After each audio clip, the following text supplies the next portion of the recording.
Hello ဒါကကျွန်တော် funded page ပေါ့နော် funded page မှာ account တစ်ခုပေါ့နော်ကျွန်တော်ဝယ်ပြမယ်ဝယ်ပြပြီးတော့လက်ရှိကျွန်တော်ဝယ်ပြအောင်နော်တစ်ခါတည်းဝယ်ပြပြီးတော့ account တစ်ခုဘယ်လိုဝယ်လဲပေါ့နော်နောက် payment ပိုင်းဘယ်လိုလုပ်လဲအဲ့ဒါကျွန်တော်ပြပြမှာပေါ့နော်ဗီဒီယိုလည်းတအားရှည်မလို့ဘူးဘယ်လိုမဲ့လွတ်တူရှင်းပေါ့နော်ကျွန်တော်တို့သွားလိုက်မှာပေါ့နော် okay ဒါတွေကတော့ထားလိုက်ပါဒါဒီမှာပြီးဆုံး Google Chrome သွားပြီးတော့ net funded page ဆိုတဲ့ဟာလေးရှာပြီးတော့ဝင်လိုက်ပေါ့နော်ပြီးတော့ဒါမှာ account ရှိ account ဖွင့်ကျွန်တော်အဲ့စိတ်တော့ကျွန်တော် live ပြောပြတော့ပေါ့အဲ့ဒါတွေကတော့ trader trading လုပ်မဲ့လူတော်တော်များပေါ့နော်တနည်းအားဖြင့် beginner ဘက်ကဖြစ်ပါဖြစ် English skill ကတော့သူ့ဟာသူကောင်းပါတယ်အဲဒါကြောင့်အဲ့ဒီအဆင့်ညာပြောမလို့တော့ဘူးပေါ့နော်အဲဒါကြောင့်ဒီကျွန်တော်ကြားချတာမျိုးပေါ့နော်0ဆစ်ဆိုတာ master ဆစ်သူက state လုံးလို့ဘာမှဖြည့်စရာမလိုဘူးเนาะဖြည့်စရာမလိုဘဲနဲ့ဒီမှာအကောက်ဆိုင်9000ကောက်ဆိုပြီး9000ကောက်အဲ့ဒါကို$69ပေးလိုက်မယ်ပေးပြီးတော့လည်းဝင်မယ်သူ့မှာ second check တွေပါတယ် profit target ကဘယ်လောက်ဖြည့်ရမယ်ဆိုတာမရှိဘူးမရှိတဲ့အတွက်ကြောင့်သူကမရှိတဲ့ဆိုတာရှင်းပါတယ်သူက master 6ဆိုတာ0 6အတွက်ကြောင့်ဖြည့်စရာမလိုဘူးပေါ့တန်းဖြည့်တာနဲ့တန်းပြီးတော့အကောက်9000ကောက်ကို$69နဲ့ဝယ်ပြီးတာနဲ့တစ်ခါတန်းထွက်profit ထွက်ရင်profit ထွက်တာနဲ့တန်းထုတ်လို့ရပြီပေါ့ဒါကတော့ဖြည့်စရာမလိုတာ master ဆင့်ပေါ့ master ဆင့်ဆိုတွေက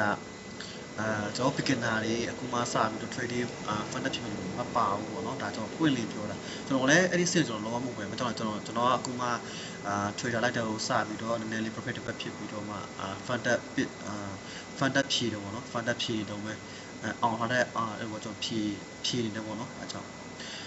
profit target maximum lot 5% maximum daily lot 3%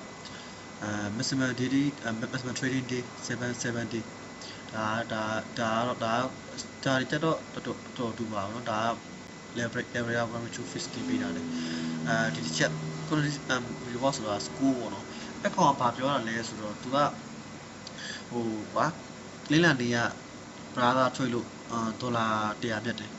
နောက်နေ့ကျရင်အဲ့ထက်ပုံနေလို့မရအဲ့လိုပေါ့နော်နောက်ပြီးတော့ဒီ lot site ထားတဲ့ဟာတွေပေါ့နော်အဲ့လိုမျိုးပုံမှန်အကျိုးမြတ်ရှာတာတွေ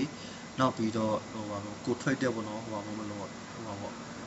ပြောမယ် lot site ပေါ့နော်အဲ့ဒါလိုမဲ့တအားကြီးဟာနေတာမျိုးမရဘူးပေါ့နော်အဲ့ဒါကြောင့်ဒါပေမဲ့အဲ့ဒါကျွန်တော်လည်းအဲ့ဒါကိုကောင်းလေးအသေးသေးတော့မသိဘူးပေါ့နော်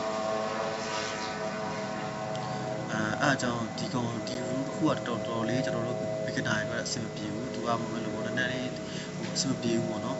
အဲ့အကြောင်းဒီ master set မှာဆိုရင်ဒီတစ်ချက်ကတော့တော်လေးကိုအနေများတယ်အဲ့အကြောင်းကျွန်တော်လည်းအရင်တော့ဆိုရင်ဒီချက်ကိုကျွန်တော်မသိပဲနဲ့ကျွန်တော် final တစ်ခုဝင်ခဲ့တယ်ကျွန်တော်ဖြည့်တယ် profit က$200 300လောက်ထွက်နေပြီထွက်နေမှကျွန်တော်ထုတ်မလဲဆိုတော့သူက equal score ပေါ့နော်တအားပြည့်လို့ဆိုတော့ကျွန်တော်မပေးဘူးအဲကြောင့် equal score ကဘယ်လောက်လဲဆိုတော့50%ရှိတယ် brother အကောက်ဝယ်ပြီးခါကြရင်အမှဒီ movement လို့ပေါ့ဒီမှာကိုယ့်ရဲ့ဒီအကောက် site ပေါ့နော်အကောက် site ဆိုတော့သူပါလဲပုံလေးမှာပါအကောက် site ဆိုဒီ chat လေးမှာတစ်ခုရတယ်ပေါ့နော်အမှကိုနေ့တိုင်းကိုတောင်းဝင်ကြည့်လို့ရတယ်တောင်းဝင်ကြည့်လို့ရတယ်ပေါ့နော်ကိုဒီ portfolio ပေါ့နော်တောင်းဝင်ကြည့်လို့ရတယ်တော့စစ်လို့ရတယ်ပေါ့နော်အမှဆိုသူကကိုယ့် profit target ဘယ်လောက်ရှိတယ် maximum daily loss ဘယ်လောက်ကျလဲဘယ်လောက်တက်တယ်အဲ့မျိုးပေါ့နော် maximum daily loss ဘယ်လောက်တက်ကြအကုန်ကြည့်ရတယ်ပေါ့နော်နောက်ပြီးတော့ဒီမှာ coin score ဆိုတဲ့ဟာလေးတစ်ခုပါတယ်အဲ့မှာအဲ့ဒီ score လေးက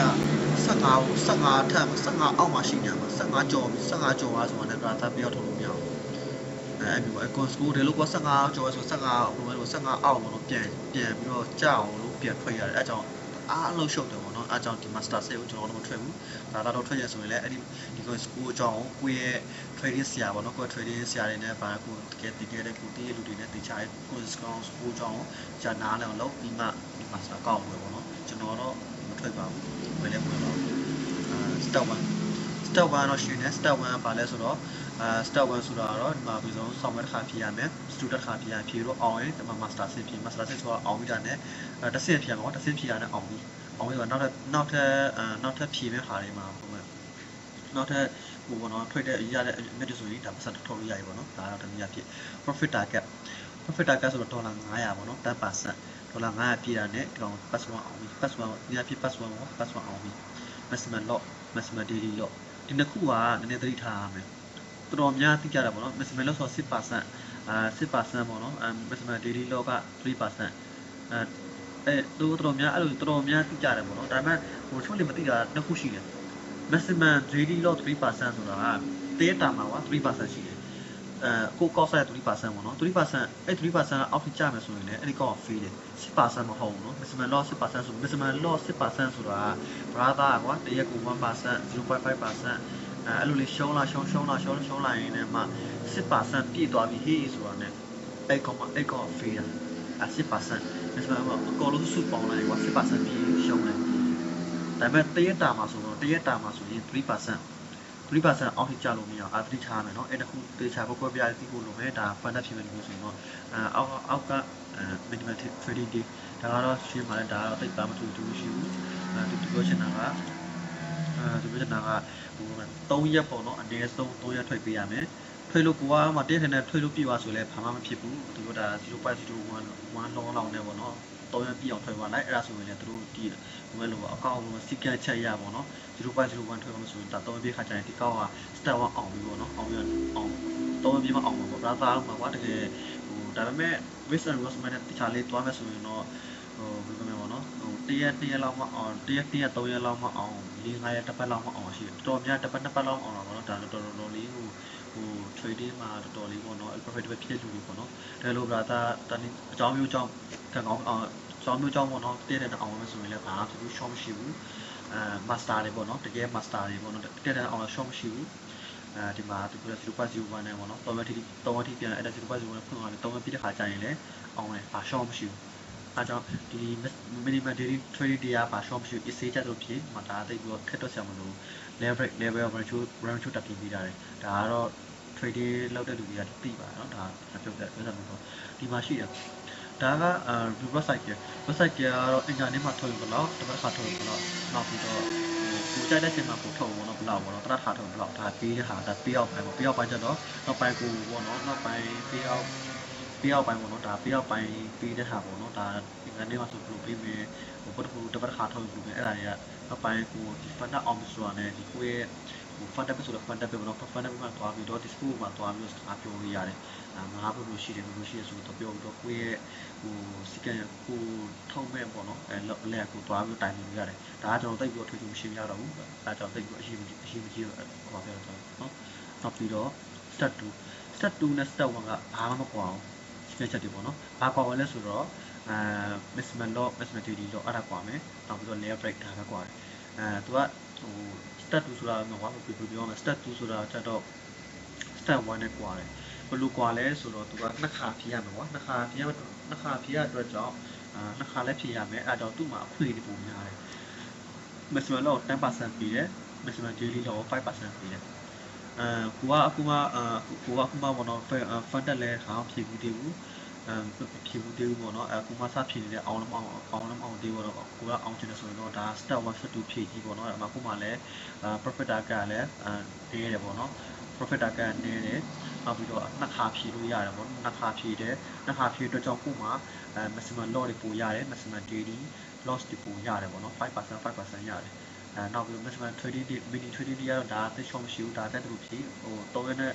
ရက်မပြည့်ခင်အောင်ပါလဲဘာမှဖြစ်ဘူး0.01လောက်နဲ့ပြည့်တယ်3ရက်ခါကျရင်ပြန် pass ဖြစ်သွားနိုင်တယ်ဒါပေမဲ့ဟိုတရက်ဆိုတော့0.01နဲ့ဖွင့်သွားနော်တရက်0.01ဖွင့်သွားရိုက် order ဖွင့်ရပြီ order ဖွင့်ပြီးတော့ခဏလောက်တနင်္လာကြာပိတ်လိုက်လည်းဘာဖြစ်ဘူးဒါမှကိုပိတ်လိုက်လည်းဘာဖြစ်ဘူးဒီက order တစ်ဖက် order တရက်တစ်ချောင်းဖွင့်ဖို့ပေါ့နော်order တရက်တစ်ချောင်းဖွင့်3ရက်ပြည့်တဲ့ခါကျရင် pass ဖြစ်ဖြစ်သွားနိုင်တယ်အဲ့ဒါတက်ချောင်းရှိ level ကတော့ပို့ပေးတယ်ပေါ့နော်ဒါကတော့ level မှာချုပ်တည်ရတာပေါ့နော်ဟုတ်ပြီဒါအတူတူပဲဒါတွေက student ပိုင်း master ပိုင်းဒါလို့ရှိတာပေါ့နော်ဒါပေးအောင်ပိုင်းပေါ့နော်ဒါပြီးတော့ cycle မှာရှင်းတာအဲ့မှာ step 1နဲ့ step 2ပေါ့နော်ကိုစဉ်းစားပါတော့ step 2ဖြည့်ကောင်းမလား step 1ဖြည့်ကောင်းမလားစဉ်းစားအောင်ကိုကလည်းကောင်းမလို့ပါလို့ကွာဟိုပြောမယ်ကိုကလည်းဟို step 1ဖြည့်ပါမှာ step 1ဖြည့်မယ် step 2ဖြည့်ချင်ပါမှာ step 1ဖြည့်မယ်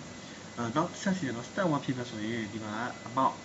ပြေးရတဲ့ဆောင်မကြီးပေါ့နော်နည်းနည်းများတယ် step 2ကြာရင်ပြေးရတဲ့စီကပုံပြီးတယ်အဲ့ဒါခုကွာတယ်ဒီလိုကိုကဘယ်လိုကအချိန်လဲသိမလို့ချင်းက AC သွားမယ်ဆို step 2ဖြည့်ကျွန်တော်တို့ step 2ကိုအကြံပြုတယ်။ကျွန်တော်လည်းဆို step 2ကပို့ပြီးတော့ပို့ပြီးတော့ safe ဖြစ်တယ်ပေါ့နော် AC တွေတွားလို့ရတယ်။ဒီမှာလည်း maximum loss တွေ maximum daily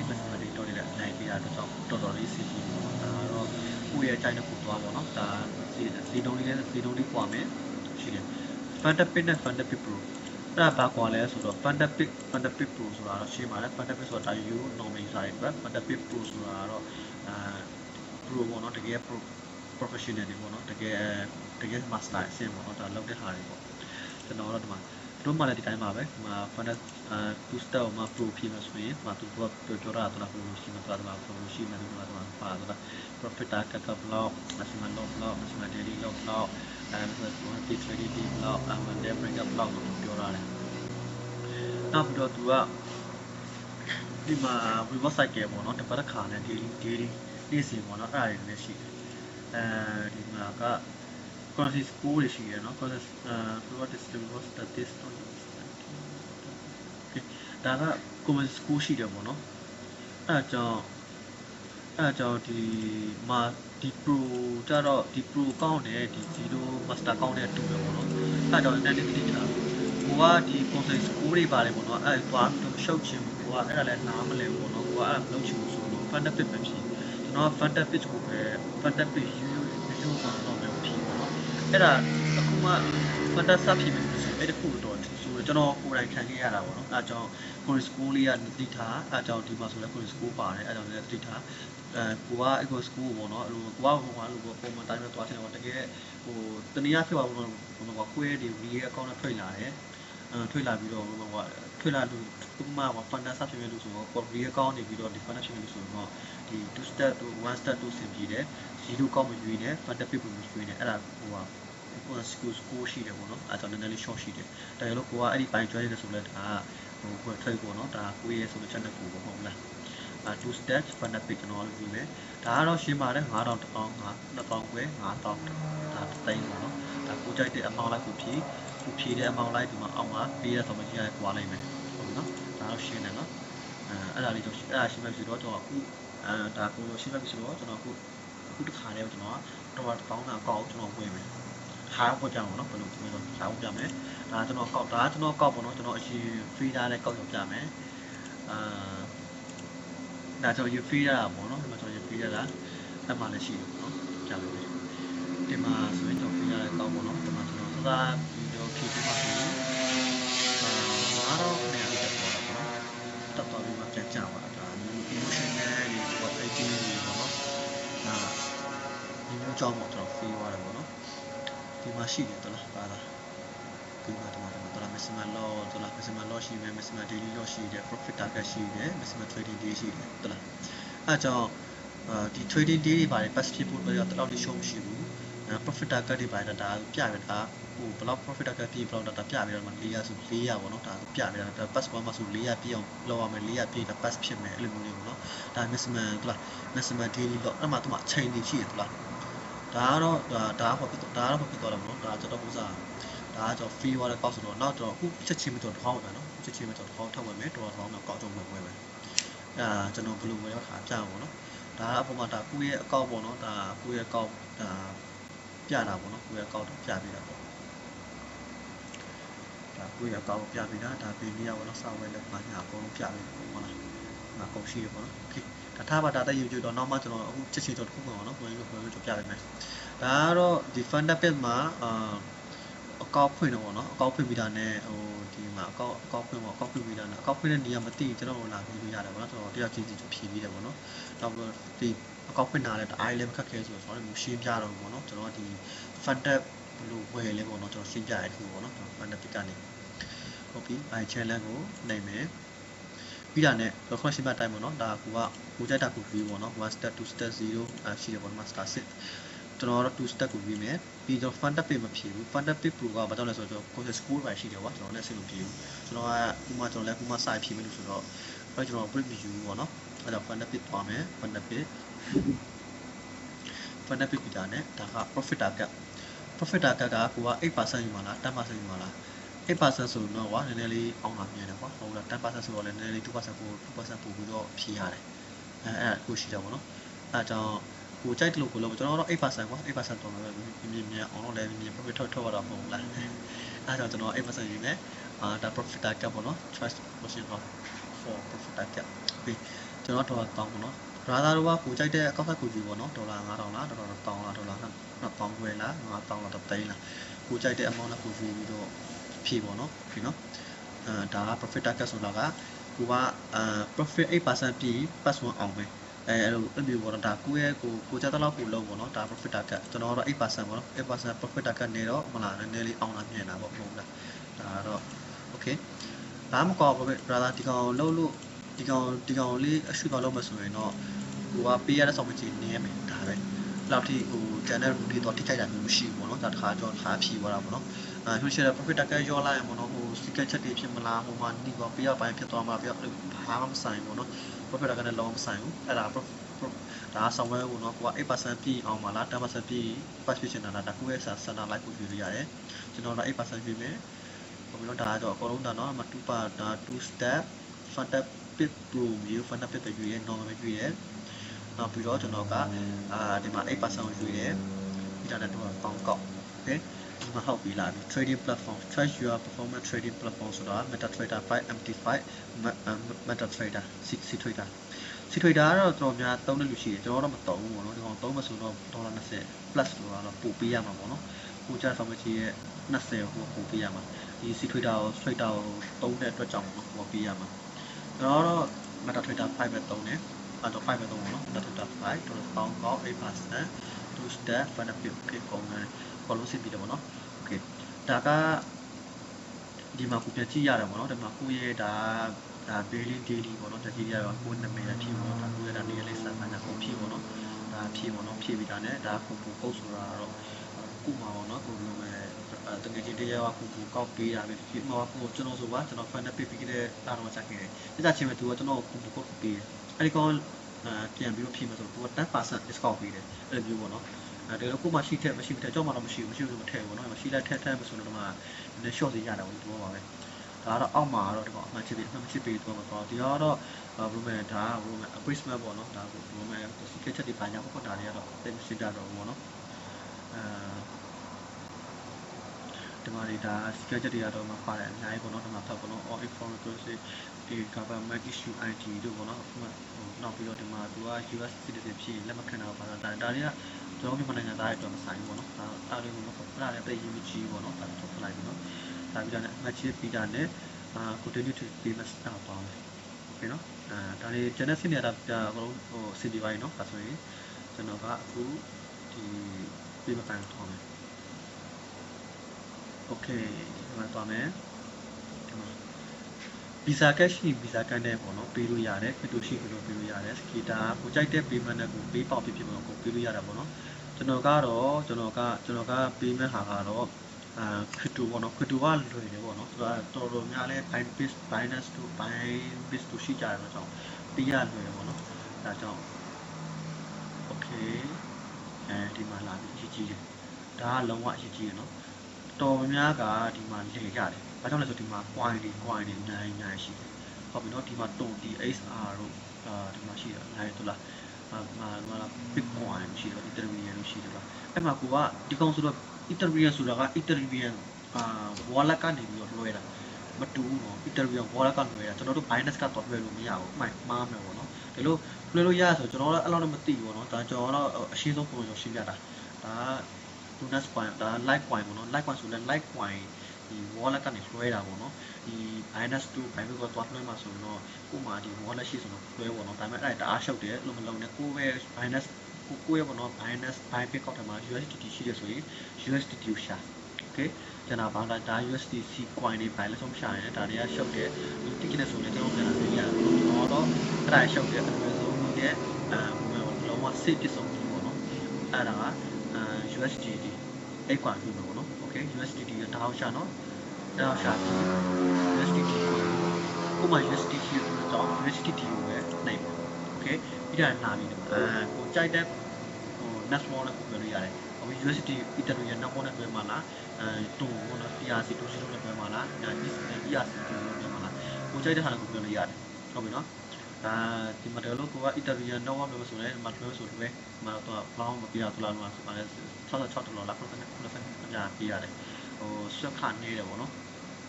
ဒီမှာဒီကောင်မြန်တယ်ဟုတ်ကဲ့ဒီကောင်မြန်မှာ$69နဲ့28 USDT ဆိုတော့သူကတုံပေါ့နော်တော့ပေါ့နော်ဒီ ERC20 ကျွန်တော်တို့ဒီကောင်ပြောလိုက်မှာကျွန်တော်ဆိုတော့ဗီဒီယိုရက်တော့နည်းကြာမှာပဲဟိုတစ်ခါတည်းပေါ့နော်ကျွန်တော်ပြချင်တဲ့အတွက်ကြောင့်ကျွန်တော်ပြလိုက်ပါနော်ကျွန်တော်တို့နော်အဲ့ဒါဆိုရင် brother တို့က USDT TCR20 တွေ့လိုက်ဒါဆိုရင် brother တို့မှာရှိတဲ့ Binance မှာရှိတဲ့ USDT ရတယ်ပြီးတော့ဟိုဘယ်လိုလဲအဲ့လိုပေါ့နော်ကိုကဟိုဘယ်လိုလဲ payment ပိုင်းမှာတွားခွဲပေါ့နော်အဲ့ဒါကတော့ဟိုတကယ်လို့မသိဆိုတော့ဒါတော့များသိမှာပါအဲ့တော့မရှင်းပြတော့ဘူးနော် okay အဲ့ဒါဒီကောင်ယူပေါ့နော်ဒီကောင်ယူပြီးတာနဲ့ကိုယ့်ရဲ့ buying base buying နဲ့ကောက်တော့သွားပေါ့နော်သွားပြီးတာနဲ့ဒါကချက်ပြောတာပေါ့နော်ဒါ data ရှုံးရှိဘူးအဲ့ဒါပြီးတာနဲ့ဒီမှာ second ရှိတယ်ပေါ့နော်မိနစ်30အတွင်းဒီကောင်ဒီ payment sign ကိုလောက်ဆောင်အောင်ပါအဲ့30ပြည့်သွားတာနဲ့ဒီကောင်မရတော့ပြီးအောင်နော်အားချုပ်ပြောမယ်ကျွန်တော်ရဲ့ account ကိုသွားပြီးခက်ခဲတယ်ကျွန်တော်အမောနော်ဒီမှာပေါ့နော်ဒီမှာ USDT on သွားပြီးတော့ withdraw နေတော့သွားပြီးတော့ဖွဲ့ရမှာပေါ့နော်တကယ်လို့ brother ကဒီမှာဒီကောင်ကျူဖတ်လို့ဒီမှာ network မှာ error တက်နေတယ်ဆိုပေါ့နော် error တက်နေတယ်ဆိုရင်အဲ့ဒါဆိုရင်ဟို error ရှိတယ် on time မှားလို့ပေါ့နော်မှားရဆိုတာသူကဒီမှာ error သူကကိုလက်မခံတာဒီ bank လက်မခံတာပေါ့နော်အဲကြောင့်သူကဒီက copy လေးဒီကောင် copy ကူးပြီးတော့ဒီမှာ address နဲ့ထည့်လိုက်အဲဆိုရင်အတွက်မှာထည့်ပြီးတော့သူကဒီမှာတုံးတရားစီကလေးတို့ရွေးပြီးရတယ်ဒီမှာကိုပြရမယ့်အမောက်ကိုထည့်ပေါ့နော်ကျွန်တော်ထည့်ပေးလိုက်တယ်ပြီးရအကုန်မှတ်ချပြီးတော့ withdraw ပေါ့နော် withdraw ဆိုတော့တနည်းအားဖြင့်ကိုထည့်ရထုတ်ပြီးထည့်ပြန်ပြင်ပြီးတော့ withdraw ပေါ့နော်ဟုတ်ကဲ့ okay အဲ့ဒါ withdraw ဒါကျွန်တော်ရေးလိုက်ပါနော် okay ဒါတော့ကျွန်တော်ဆက်တော့လာမယ်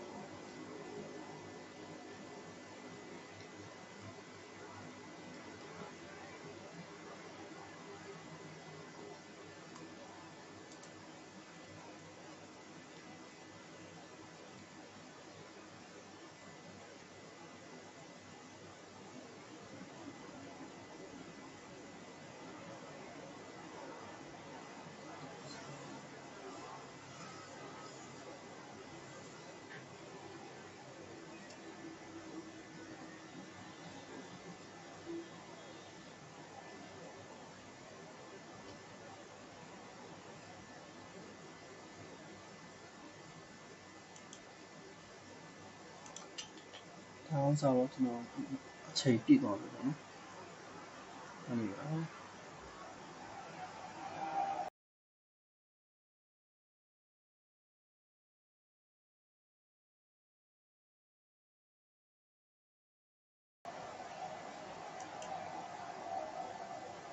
okay တက်ပြရရနော်တက်ပြရပြီဆက်ကြည့်မယ်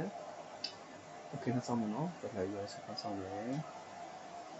ဝယ်လာပြီးတော့ပြီဝယ်လာပြီးတော့နောက်ဆုံးမယ်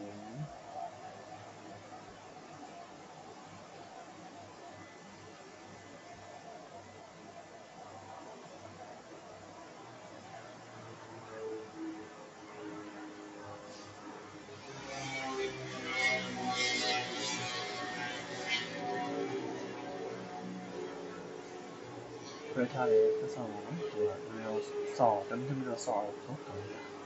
အဲ့ဒါ brother တို့လွှဲခါကြရင်ဒီမှာမျိုးစုံ USDT ကိုယ့်ရဲ့ account ထဲမှာ USDT ရှိဆို USDT ကိုရွေးဟုတ်လားရွေးတာနဲ့ USDT ရွေးပြီးဆိုတာနဲ့အမှကိုကြိုက်တဲ့ network ကိုရွေးပေါ့နော်ရွေးပြီးတာနဲ့တုံလား Ethereum လားကိုရွေးပြီးတာနဲ့ရွေးပြီးတာနဲ့လွှဲပေါ့နော်လွှဲနေမှာလဲလွှဲတက်မှာပါအကုန်လုံးတော့တိုင်းခတ်ပေါ့အဲ့ဒါနော်တော့ပြမလို့ကျွန်တော်နောက်ပိုင်းအဲ့ဒါကျွန်တော်တပီတော့ပြန်လုပ်ပြီးပေါ့နော်ဒီမှာကဒီကောင် QR code နဲ့ဖတ်လို့ဆိုပြီးဆိုဒီအောက်ကောင်လေးဟို QR code နဲ့ဖတ်လို့ပေါ့နော်ဒီမှာ address နေရာမှာဟိုစာလုံးကြီးပြရတယ်လွှဲလို့မရအောင် network ချင်းအဲ့ type လို့ဆိုရင်ဒီအောက်ကောင်လေးကို copy ကူးတော့ copy ကူးပေါ့နော် copy ကူးပြီးတာနဲ့အဲ့ address မှာထည့်ပြီးတာနဲ့လွှဲလိုက်ပေါ့နော် okay nice အကုန်လုံးပဲprocess ဖြစ်သွားပြီပေါ့နော်သူတဲ့ပတ်စံရောက်နေပြီအဲဒါကြောင့်သူကကိုယ့် account ပြီးတော့ခဏစောင့်လို့ပေါ့နော်ဒီကိုလွှဲတဲ့ပတ်စံကဒီလိုရောက်သွားပြီဟိုကချန်လက်ခံလိုက်အောင်တော့ okay confirm ဖြစ်သွားပြီpayment processing ဖြစ်သွားရော processing ခါဆောင်မယ်ခေါ်ရတော့မဖြစ်ပါနဲ့ခေါ်ဖြစ်သွားတော့မယ်ဒီမှာပြလိုက်ပါနော်ဟုတ် okay cast okay ပတ်စံရှိရောပေါ့နော်ဟိုမှာခဏပြလိုက်ရဆိုတော့ okay ဒါကျွန်တော်ဘိုင်းပစ်ကလွှဲတယ်ပေါ့နော်ဘိုင်းကရှိဘိုင်းကလွှဲတူပဲဘိုင်းကရှိလဲဘိုင်းကလွှဲလို့ရတယ်ဘိုင်းပစ်ကရှိဘိုင်းကလွှဲရတယ်brother ကိုကြိုက်တဲ့နေရာကိုလွှဲပေါ့နော်ကိုကြိုက်တဲ့ဟာကိုလွှဲလို့ရတယ်brother ကအခုပုံမှာအခါရှင်းပြလိုက်မယ်ပေါ့ okay ဒီမှာပေါ့နော်ကိုက ဒီမျိုးကိုမှပေါ့နော်ဒီ master mass တို့မျိုး wallet ရှိ wallet card ပဲပေါ့နော်အဲ့ဒါတော့ကျွန်တော်လည်းသိမချွတ်တော့လွယ်ဘူးပေါ့နော်ဘိုင်းနဲ့ရှိဘိုင်းနဲ့လွယ်ခုနဘိုင်းကတ်လွယ်ပါဘိုင်းနဲ့ရှိဘိုင်းနဲ့ဘိုင်းနဲ့တို့ brother တို့ကမြန်မာနိုင်ငံနေရဆိုရင်လည်းဘိုင်းနဲ့ကတ်လွယ်ပေါ့နော်ဘိုင်းနဲ့ကတ်လွယ်ရှင်လွယ်ဘိုင်းကတ်လွယ်တူပဲဘိုင်းနဲ့ကတ်လွယ်ဆိုလည်းဘိုင်းနဲ့ထဲဝင်ပြီးတာနဲ့ကျွန်တော်တို့ပတ်စံနိုင်မရှိပါဘူးဘိုင်းနဲ့ထဲမှာ okay လွယ်ပြီးတာနဲ့ဒီမှာတဲလို့ဒီမှာ QR code နဲ့okay QR code နဲ့ဖတ်လို့ခုနက QR code ပါဆိုတာ QR code မှာ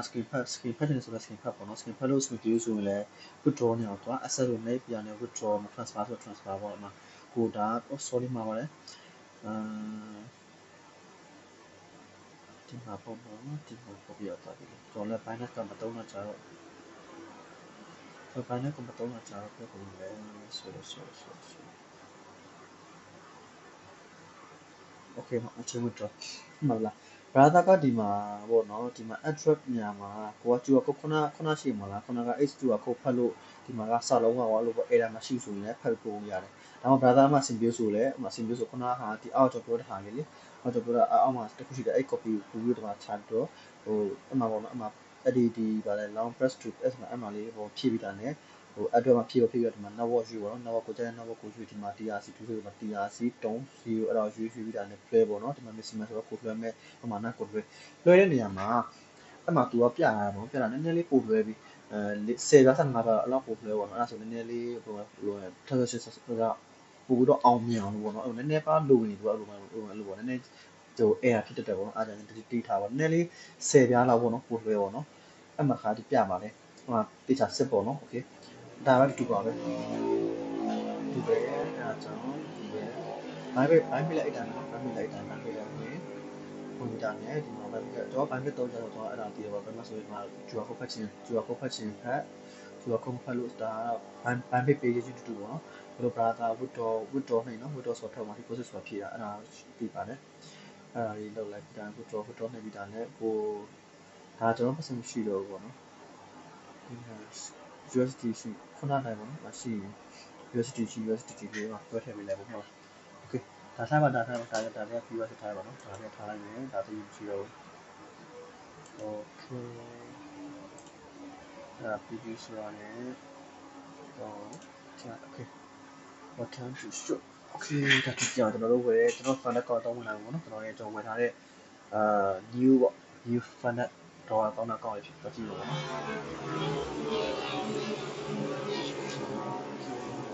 ကြည့်အောင် white funnel ကောက် okay hey bro ကြောက်ရ okay နော်တော့ကောင်းတာကောက်ဒါ free wallet ကောက်ဒါ picket ဘက်က free wallet ကောက်ဒါကျွန်တော်အခုဝယ်ထားလက်ရှိအကောက် new ပေါ့နော်အကောက်တစ်လေးကြည့်လိုက်အောင်လုံးအစ် okay တော့ဘာမှမစားဘူးနော်ဘာမှမထွက်ရတဲ့အတွက်ကြောင့်ဒီမှာလည်းဘာမှမရှိဘူးပေါ့နော်ဒီမှာလည်းဘာမှမပေါ်ဒီဟိုအကောက်ဟောင်းလို့တော့ဒီကျွန်တော်အကောက်ဟောင်းလို့တော့မဟုတ်ဘူးပေါ့နော်အကောက်ဟောင်းတော့ထွေထားတယ်ဆိုတော့အောက်မှာအပြည့်စုံလေးရှိတယ်ပေါ့နော်အောက်မှာပုံရှိတယ်ဒီမှာကျွန်တော်ရဲ့ trading over trading တွေပေါ့ကွာဒီလိုမျိုး over trading တို့ emotional တွေပါအများကြီးပေါ့နော်ကိုကြည့်ရတော့ပေါ့နော် open book ရှည်တွေဖမ်းနေရတယ်ဒါ open book မရှိတော့ဘူးနော်ဒါမရှိတော့ဘူးထိုင်ပါတာနည်းနည်းလေးရှင်းပြတာပေါ့နော်ဒီမှာလည်းကိုကြည့်ရအောင်နော်တလားကိုရဲ့ဒီမှာ trading ရဲ့ဟိုအသေးစိတ်ပေါ့နော်ဒီ analysis အသေးစိတ်ကြည့်လို့ရတယ်ဒီမှာကိုဘယ်လောက်ရှုံးတယ်ဘယ်လောက်မြတ်တယ်ဟိုဘယ်လောက် trade တယ်ပေါ့နော်တရက်ကိုဘယ်လောက် trade တယ်အဲ့ဒါကြည့်လို့ရတယ်ပေါ့နော်ဘယ်ဟာအမျက်ဆုံးပြီးအမျက်ဆုံးမှာဒီမှာဆိုလဲကလင်တိုင်းမှာဆိုလဲကိုဘေးဒီမှာဘယ်လောက် trade တယ်ဘယ်လောက်ရှုံးတယ်ဒါတွေအကုန်ကြည့်ရတယ်ပေါ့နော်ဟိုတစ်ဖက်ပေါ့နော်ဘယ်လိုသွားတယ်အဲ့လိုမျိုးရှိအားကြည့်လို့ရတယ်အကုန်ကြည့်ရတယ်ပေါ့ဒီမှာ share လို့ရတယ်ဒါတော့ free ရတာပေါ့နော် okay ဒီမှာနော် frame rate ရှိတယ် average frame rate ရှိတယ်ပုံပြနေတယ်ပေါ့နော်ဒါပုံပြပေးတယ် okay ဒါတော့ကျွန်တော်ရဲ့တော့တောင်းတာအကောက်ဇာတ်တော့ဒါပဲဒါမှရှိတော့တော့အကောက် okay လာပြီတော့တောင်းကောက်မှာဆိုတော့ဘာပြောမလဲဆိုတော့တော့သူရှိပါတယ်ဒီမှာလုံးဝ unlimited time အချိန်ကန့်သတ်မရှိပါကြိုက်တဲ့လောက်ကိုကြိုက်တဲ့ဝယ်ရပြီးကိုတစ်လကြာ2လကြာ3လကြာကြိုက်တဲ့လောက်ကြာလို့ရတယ်ဟုတ်ကျဲတော့ကြာလို့ရတယ်ကျဲတော့ကြာနဲ့ကိုဖြည့်လို့ရတယ်ဘာမှရှုံးမရှိဘူးစီးပဲဟုတ်ပြီနော်ဖြည့်လို့ရတယ်ဒီမှာ maximum ဒီမှာခုပြောပြီဆိုပြောကြတော့ဗောဒီမှာဟိုဆို currency တွေဒီမှာ SR တွေပါတယ်ဗော WRR ရှိတယ်ဗောအဲ့ဒါတွေကဒါကိုယ့်ရဲ့ trading ကို trade တဲ့ဗောနော်ကိုယ့်ရဲ့ trading ကိုထွက်တဲ့ပေါ့နော်ကိုရဲ့ဒီဟို trade skill ပေါ့နော်ဟိုဆိုပြနေတာ analysis ပြတာပဲပြီးတော့ထိုင်ပြီးတော့ထုတ်မှဆိုအဲ့ဒါတွေကအကျုံးမလို့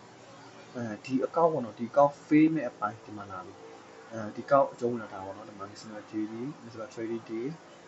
3ရက်ပေါ့နော်ဒီမှာပေးထားတယ်national ဒီမှာ3.2ဆိုတာတရားမစဘူးပေါ့နော်ဒါ national daily loss okay national loss national daily loss ဆိုတာnational loss ကတော့1000 okay ဒါကိုရဲ့ဒီ trading strategy နဲ့ကိုပြန်ပေါ့ plan ဆွဲပေါ့နော် plan ဆွဲတခြားလေး plan ဆွဲတာနဲ့ကိုပေါ့ကျွန်တော်ဘယ်လောက်ဝင်မယ်ဘယ်လောက်ထွက်မယ်အဲ့ဒါတွေကတော့ကိုပဲကိုစဉ်းစားချပါတော့ကျွန်တော်အဲ့ဒါပြောပြတော့ဒါ profit target ကတော့ဒီမှာကျွန်တော်တို့ရှားပါတော့ဒေါ်လာ800ပတ်စလုံးကိုဒေါ်လာ800ရှာမယ်ပတ်စလူကြရင်တော့ဒေါ်လာဘယ်လောက်400ဒီနော်ခုနတော့ကြည့်ခဲ့တာအဲ့တိုင်းပါပဲအဲ့မှာရှိပါတယ်ဒါ loss ရဲ့ pass 1တော့800ဖြည့်ရမယ်အဲ့ဒါပြီးရင် pass 1 အောင်ပြီ okay ဒီမှာတော့ဒါပဲတယ်ပေါ့ပြင်တာပေါ့ဟိုတုံးတက်ပေါ့နော် okay ကျွန်တော်ရဲ့ဒီ fund tab ဝယ်ကောက်လေးကတော့ပါတော့ကျွန်တော်အစဆုံးပေါ့နော်ဘယ်လိုမျိုးရွေးတယ်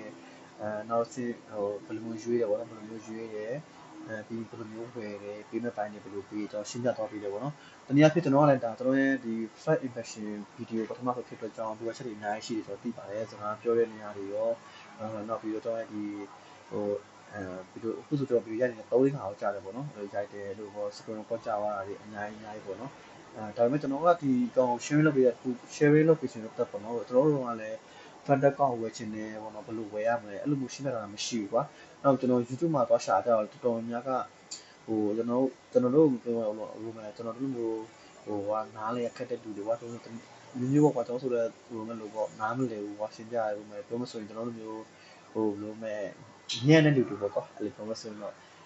English လို့မဲ့တုံးနဲ့ရှင်းပြလို့နားမပေါက်ဘူးအဲ့လိုမျိုးကျွန်တော်ဆိုအခုမှစာမဲ့လူတွေဆိုတော့စိတ်ရှိရှိလေးနဲ့တော့ရှင်းပြတာပေါ့နော်ကျွန်တော်လည်းကြော်ကြော်ခဲခက်ခဲဟိုကျွန်တော်လည်းဟိုကြုံတွေ့ခဲ့တဲ့ခက်ခဲလေးပေါ့နော်အဲ့တော့ရှင်းပြပေးတာပေါ့နော်ဘယ်လိုမျိုးဝယ်တင်တယ်ဘယ်လိုဝယ်ရမလဲဆိုတော့အသေးစိတ်ပေါ့နော်တနည်းပြောရှင်းပြပေးတာပေါ့ကျွန်တော်ဆိုတော့အဲ့လိုပေါ့ကျွန်တော် flash out ရှာတယ်ဒီလိုမှာပေါ့နော် fund page ဝယ် fund ဟို channel ဝယ်ပုံဝယ်ဒီဆိုရှာတယ်ပေါ့နော်အဲ့လိုပေါ့သူပေးရောက်ပိုင်းမပါဘူးကွာမပါတော့ကျွန်တော်ပေးရောက်ပိုင်းကိုဖြေရမလဲဟိုတော်တော်များလည်းပေးရောက်ပေးခါကျရင်ဘယ်လိုပေးရတာကိုနိုင်ငံကလည်းဒီ visa ကတ်တွေပါတယ်တော့ဆိုပြီးပေါ့လားပေးဟာပြင်ပေးတာပြင်ဆိုတော့အဲ့ဒါတက်တော့